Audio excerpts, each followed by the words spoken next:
जब वो जंगल में जानवरों को ढूंढने की कोशिश कर रहे होते हैं तब अचानक से उन्हें बुआ की आत्मा दिखाई देती है, जिससे वो सभी बुरी तरह डर जाते हैं और जंगल से भागने के लिए मजबूर हो जाते हैं। लेकिन उन सभी को बुआ का बहुत डर था। खासकर लेक को ज्यादा डर लग रहा होता है। जब वो अपने बेड पर जाता है तब उसे बार बार बुआ दिखाई देती है जो कि उस पर हमला कर रही होती है। इस बात से परेशान होकर लेक को पूरी रात नींद नहीं आती। अब वो तीनों एक बार फिर से जंगल में शिकार करने के लिए जाते हैं, जिस दौरान लेक के सामने बुआ आ जाती है और उसका पीछा करने लगती है, जिसे देखकर लेक डर जाता है और उससे अपनी जान बचाकर भागने लगता है। भागते समय अचानक से कोई उसके सिर पर एक लकड़ी की तो कहानी की शुरुआत में हम देखते हैं कि चांग नाम का लोकल क्रिमिनल और उसके दो साथी लेक और फैट एक कपल का पीछा कर रहे होते हैं, जिनसे बचते हुए वो कपल जंगल की ओर भाग जाता है। पर जल्द ही वो गैंगस्टर्स उन्हें पकड़ लेते हैं और बड़ी ही बेरहमी से उन्हें मार डालते हैं। यहाँ से सीन शिफ्ट होता है और हमें योड और बुआ नाम का एक कपल दिखाया जाता है। ये दोनों एक दूसरे से बहुत प्यार करते हैं और समय आने पर एक दूसरे से शादी करने वाले होते हैं। हालांकि योड के पेरेंट्स उनके इस रिश्ते से खुश नहीं थे, क्योंकि बुआ एक गूंगी लड़की थी। साथ ही उसके पिता ने दूसरी औरत के लिए बुआ और उसकी माँ को छोड़ दिया था, जिससे बुआ की फाइनेंशियल कंडीशन भी खराब होती है। लेकिन फिर भी योड बुआ से शादी करने के लिए तैयार होता है। खैर, एक दिन योड और बुआ एक नदी से केकड़े पकड़कर घर जा रहे होते हैं, जिस दौरान गांव के बदमाश लोग उन्हें परेशान करने के लिए बुआ को पत्थर से मारकर भाग जाते हैं, जिससे बुआ के सिर से ब्लड बहने लगता है। इसलिए योड तुरंत उसे घर ले जाता है, जहां बुआ की माँ उसके घाव पर मलहम लगाती है और उसे रेस्ट करने का कहती है। इसके बाद वो योड के पास जाती है और उससे कहती है कि तुम्हें एक अच्छी लड़की और अच्छा ससुराल मिल सकता है, इसलिए अब से तुम्हें बुआ से मिलना बंद कर देना चाहिए। जिस पर योड कहता है कि मैं बुआ से सच्चा प्यार करता हूँ और मुझे गांव वालों की बातों से भी कोई फर्क नहीं पड़ता है। इस तरह योड अपने परिवार और गांव वालों के खिलाफ होने के बावजूद भी बुआ के साथ रहने का डिसीजन लेता है। वो दोनों अगले दिन फिर से मिलते हैं और एक दूसरे के साथ टाइम स्पेंड करने के लिए मछलियाँ पकड़ने जाते हैं और उन्हें पकाकर एक साथ खाते हैं। इसी गांव में चैंग और उसके दो साथी भी रहते हैं, जिन्हें देखकर ऐसा लगता है कि उनके पास लोगों को तकलीफ पहुंचाने के अलावा कोई और काम नहीं है। इसके अलावा वो लोगों के सामान और उनके पैसों को चुराकर अपना गुजारा करते थे। चैंग की एक पत्नी भी है, जो अक्सर चैंग को उसके बिहेवियर के लिए डांटती रहती है, लेकिन चैंग उस पर ध्यान नहीं देता था। एक दिन जब योड और बुआ मछलियाँ पकड़कर घर जा रहे होते हैं, तब चांग और उसके दोनों साथी उनके सामने आ जाते हैं और उनसे मछली से भरी बाल्टी छीनने लगते हैं। यहाँ चैंग बुआ को भी परेशान करता है, जिससे योड उसे बचाने की कोशिश करने लगता है, लेकिन वो सभी आसानी से उस पर हावी हो जाते हैं। तभी चांग की पत्नी वहाँ आ जाती है, जो चांग और उसके साथियों से योड और बुआ को बचा लेती है। शाम को जब योड अपने घर जाता है, तब उसके पिता हमेशा की तरह उसे बैंकॉक जाकर नौकरी करने का कहते हैं। असल में उनका मानना था कि पैसे कमाने के लिए योड का बैंकॉक जाना बहुत जरूरी है, लेकिन योड का कहना था कि वो शहर में रहने की बजाय गाँव की शांति में रहना पसंद करता है। अगली सुबह हम एक बौने चोर को देखते हैं, जो एक दुकान से केले चुराकर भाग जाता है। इसी दौरान बुआ भी केले लेकर उस दुकान के पास से गुजर रही होती है, जिससे दुकानदार बुआ को चोर समझकर उसे बुरा भला कहने लगता है। बेचारी बुआ गूंगी होने के कारण अपनी बेगुनाही साबित नहीं कर पाती और रोने लगती है। इसी दिन योड की माँ बुआ की माँ से मिलने आती है और उससे कहती है कि मैं एक गूंगी लड़की से अपने बेटे की शादी नहीं कराऊंगी, इसलिए तुम बुआ को मेरे बेटे से दूर रखो। इधर बुआ भी ये सब बातें सुन लेती है, जिससे वो बहुत दुखी हो जाती है। इसके बाद बुआ खेत की ओर चली जाती है और रोते हुए सोचती है कि आखिर पूरा गाँव उससे नफरत क्यों करता है। थोड़ी देर बाद योड वहाँ आता है और उसे गले लगाकर वादा करता है कि मैं कभी भी तुम्हारा साथ नहीं छोड़ूंगा और जल्द ही तुमसे शादी कर लूंगा। जिसके बाद वो दोनों मछली पकड़ने के लिए निकल जाते हैं। यहाँ योड मछली पकड़ने के जाल को ठीक कर रहा होता है, जिस दौरान चांग और उसके साथी वहाँ आकर बुआ को किडनैप करके उसे जंगल में ले जाते हैं, जहाँ चांग जबरदस्ती उसके कपड़े उतारने की कोशिश करता है, जिससे बुआ उससे लड़ने की कोशिश करती है, लेकिन वो तीनों लोग बुआ को बुरी तरह पीटते हैं। इस बीच जब योड को कहीं भी बुआ दिखाई नहीं देती, तो वो उसे आसपास खोजने लगता है। तब उसे बुआ की एक स्लीपर मिलती है, जिससे उसे एहसास होता है कि बुआ खतरे में है, इसलिए वो जंगल में जाकर उसे ढूंढने लगता है। जिसके बाद वो देखता है कि चैंग और उसके साथी बुआ पर बेरहमी से हमला कर रहे हैं, इसलिए वो बुआ को बचाने के लिए तीनों गैंगस्टर से लड़ाई करता है। पर वो तीनों गैंगस्टर्स आसानी से योड पर काबू पा लेते हैं और उसे मार मार कर घायल कर देते हैं। इसके बाद चैंग बुआ के साथ जबरदस्ती करता है और फिर वो गैंगस्टर्स उन दोनों को मारकर जंगल में कहीं दफना देते हैं। रात होने पर जब बुआ घर नहीं लौटती, तब उसकी माँ को उसकी बहुत फिक्र होती है, इसलिए वो अगली सुबह योड के परिवार से मिलने जाती है, जहाँ उसे पता चलता है कि रात से योड भी घर पर नहीं लौटा है। इस बात से परेशान योड और बुआ के पेरेंट्स अपने बच्चों की तलाश में निकल जाते हैं। जब वो खेत में पहुँचते हैं तो उन्हें वहाँ योड और बुआ का सामान दिखाई देता है, जिससे उन्हें अपने बच्चों की और भी ज्यादा फिक्र होने लगती है। यहाँ उन्हें एक आदमी मिलता है जो बताता है कि चांग और उसके साथी कुछ दिनों से योड और बुआ का पीछा कर रहे थे। ये जानकर वो तीनों सीधे चांग के घर जाते हैं, जहाँ चांग उन्हें धमकी देकर भगा देता है। इसके बाद वो तीनों दुखी होकर पुलिस स्टेशन में मिसिंग रिपोर्ट कराते हैं और पुलिस को बताते हैं कि उन्हें चांग और उसके लोगों पर शक है कि उन्होंने उनके बच्चों के साथ कुछ गलत किया है, जिस पर ऑफिसर कहता है कि अभी उनके पास चांग के खिलाफ कोई सबूत नहीं है, इसलिए वो कोई एक्शन नहीं ले सकते। इसके अलावा ऑफिसर कहता है कि शायद दोनों बच्चे अपनी नई जिंदगी शुरू करने के लिए शहर भाग गए होंगे।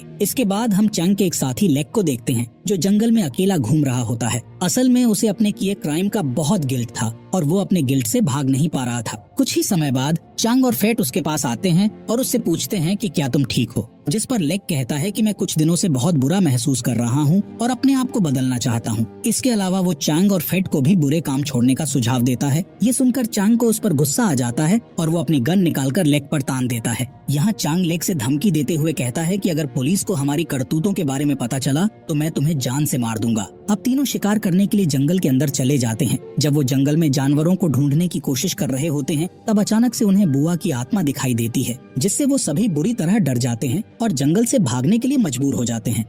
रात में वो तीनों गैंगस्टर्स कुछ लड़कियों के साथ ड्रिंक करते हुए एंजॉय कर रहे होते हैं, जिस दौरान लेक वॉशरूम का कहकर बाहर आ जाता है। जब वो बाहर होता है तब उसे जमीन पर एक सफेद कपड़े पहने हुए लड़की दिखाई देती है, इसलिए लेक धीरे धीरे उसके पास आता है और उसे पलटकर देखने की कोशिश करता है। जब वो उस लड़की को पलटता है तब उसे पता चलता है कि वो लड़की कोई और नहीं बल्कि बुआ है। बुआ को देखकर लेक बहुत डर जाता है, इसलिए वो तुरंत अपने दोस्तों के पास भागता है। खैर, वो तीनों पार्टी खत्म करने के बाद अपने अपने घरों में लौट जाते हैं, लेकिन उन सभी को बुआ का बहुत डर था। खासकर लेक को ज्यादा डर लग रहा होता है। जब वो अपने बेड पर जाता है तब उसे बार बार बुआ दिखाई देती है, जो कि उस पर हमला कर रही होती है। इस बात से परेशान होकर लेक को पूरी रात नींद नहीं आती। अगली सुबह लेक फेट से मिलता है और उससे बात करते हुए उसे अपने कल रात वाले डरावने इंसिडेंट के बारे में बताता है, जिससे फेट हैरान हो जाता है और बताता है कि मुझे भी इस तरह के डरावने विजन्स आ रहे हैं। यहाँ लेक फेट को गांव छोड़कर शहर में नौकरी ढूंढने का कहता है, ताकि वो इस मुसीबत से दूर जा सकें। इसके अलावा लेक कहता है कि अगर गांव वालों को हमारे बुरे कामों के बारे में पता चला तो वो हमें बर्बाद कर देंगे। जिसके बाद फेट कहता है कि हमारे जैसे लोगों के लिए नौकरी पाना बहुत मुश्किल है, इसलिए हमें गाँव में ही रहना होगा। अब वो तीनों एक बार फिर से जंगल में शिकार करने के लिए जाते हैं, जिस दौरान लेक के सामने बुआ आ जाती है और उसका पीछा करने लगती है, जिसे देखकर लेक डर जाता है और उससे अपनी जान बचाकर भागने लगता है। भागते समय अचानक से कोई उसके सिर पर एक लकड़ी की टहनी से हमला कर देता है, इसलिए वो फ्रेश होने के लिए वॉशरूम में जाता है, जहाँ उसे योड की आत्मा दिखाई देती है, जिससे फेट और भी ज्यादा डर जाता है। अगली सुबह फेट मरने के डर से परेशान होकर मंदिर में जाता है, जहाँ वो अपनी जान बचाने के लिए भगवान से प्रार्थना करता है। इसके बाद वो चैंग से मिलता है, उसे बताता है कि मैं गांव वालों के सामने अपने गुनाहों को कबूल करने वाला हूँ। इस बात पर चांग को बहुत गुस्सा आता है और वो फेट के चेहरे पर मुक्का मारकर उसे चुप रहने का आदेश देता है। लेकिन फेट अब और चुप रहना नहीं चाहता था, इसलिए वो जिद करने लगता है कि वो गांव वालों को सब कुछ बता देगा। इस बात पर चांग उसे बेरहमी से पीटने लगता है और जान से मारने की धमकी भी देता है, इसलिए फेट उससे डरकर शांत हो जाता है। इसी रात चांग को भी एक डरावना सपना आता है, जिसमें चांग को योड और बुआ की आत्मा ने बेड से बांध दिया होता है और वो दोनों आत्मा उसे परेशान कर रही होती है। साथ ही वो एक कुल्हाड़ी लेकर चांग के पास आ रहे होते हैं। अगले दिन हम फेट को देखते हैं, जो पास की ही एक नदी में मछली पकड़ रहा होता है, जिस दौरान उसे एक डरावनी आवाज सुनाई देती है, जिससे वो बहुत घबरा जाता है और चारों ओर देखने लगता है, पर उसे वहाँ कोई भी नजर नहीं आता है। तभी अचानक उसे पानी में किसी चीज के गिरने की आवाज सुनाई देती है, जिससे वो और भी ज्यादा घबरा जाता है। अब डरते हुए वो जंगल से भागने की कोशिश करता है, लेकिन तभी उसे पीछे से कोई पकड़ लेता है और जबरदस्ती पानी में डुबाने लगता है, जिससे फेट की भी मौत हो जाती है। यहाँ लेक और फेट की अचानक से मौत होने के कारण चांग के पिता को अपने बेटे की भी फिक्र होने लगती है, इसलिए वो चांग से कहता है कि तुम्हें अपने गुनाहों को कबूल कर लेना चाहिए और अगर तुमने ऐसा नहीं किया तो तुम्हारा हाल भी तुम्हारे साथियों की तरह हो जाएगा। मगर चांग अभी भी अपने गुनाहों को कबूल करने से साफ इनकार कर देता है, क्योंकि उसे डर था कि अगर उसने अपने गुनाहों के बारे में सब बता दिया तो गाँव वाले उसे पुलिस के हवाले कर देंगे और फिर उसे सजा के तौर पर जेल भेज दिया जाएगा।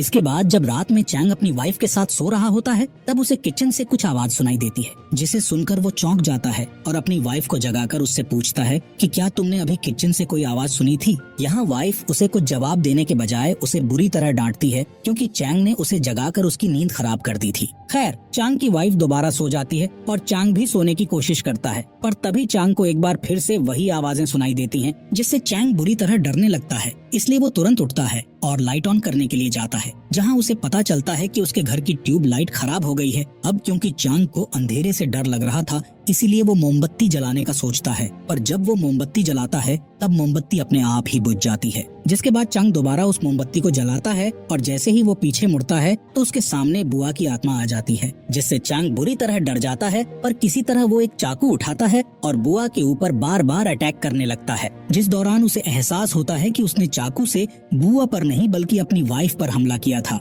और इस हमले से उसकी वाइफ की मौत भी हो गई है। यहाँ चैंग को विश्वास नहीं हो रहा था कि उसने अपनी ही वाइफ को मार दिया है। जिसके बाद चांग एक बच्चे की तरह रोने लगता है। तब उसके पीछे से एक अनजान इंसान आता है और उस पर हमला करके उसे बेहोश कर देता है। थोड़ी देर बाद जब चांग को होश आता है तो वो खुद बंधा हुआ पाता है। तभी वहाँ योड और बुआ आते हैं, जो कि अभी भी जिंदा थे। चांग उन दोनों को जिंदा देखकर बहुत हैरान हो जाता है। यहाँ योड और बुआ रिवील करते हैं कि चांग और उसके साथियों ने उन दोनों को जिंदा दफनाया था। साथ ही जब वो तीनों उन्हें दफनाकर चले गए थे तब कुछ ही समय बाद बारिश होने लगी थी, जिससे योड और बुआ को होश आ गया था और किसी तरह उन दोनों ने गड्ढे से बाहर निकलकर खुद को बचा लिया था। जिसके बाद उन्होंने एक दूसरे की मदद करते हुए अपने घावों की देखभाल की और कई दिनों तक जंगल में रहने का फैसला किया, ताकि जब वो पूरी तरह से ठीक हो जाए तो वो चैंग और उसके साथियों से अपना बदला ले सकें। कुछ दिनों के बाद वो दोनों पूरी तरह से ठीक हो गए और उन्होंने अपना बदला लेना चालू कर दिया। असल में दोनों को समझ आ चुका था कि अगर उन्हें बुराई को खत्म करना है तो उन्हें बुराई का सहारा लेना होगा।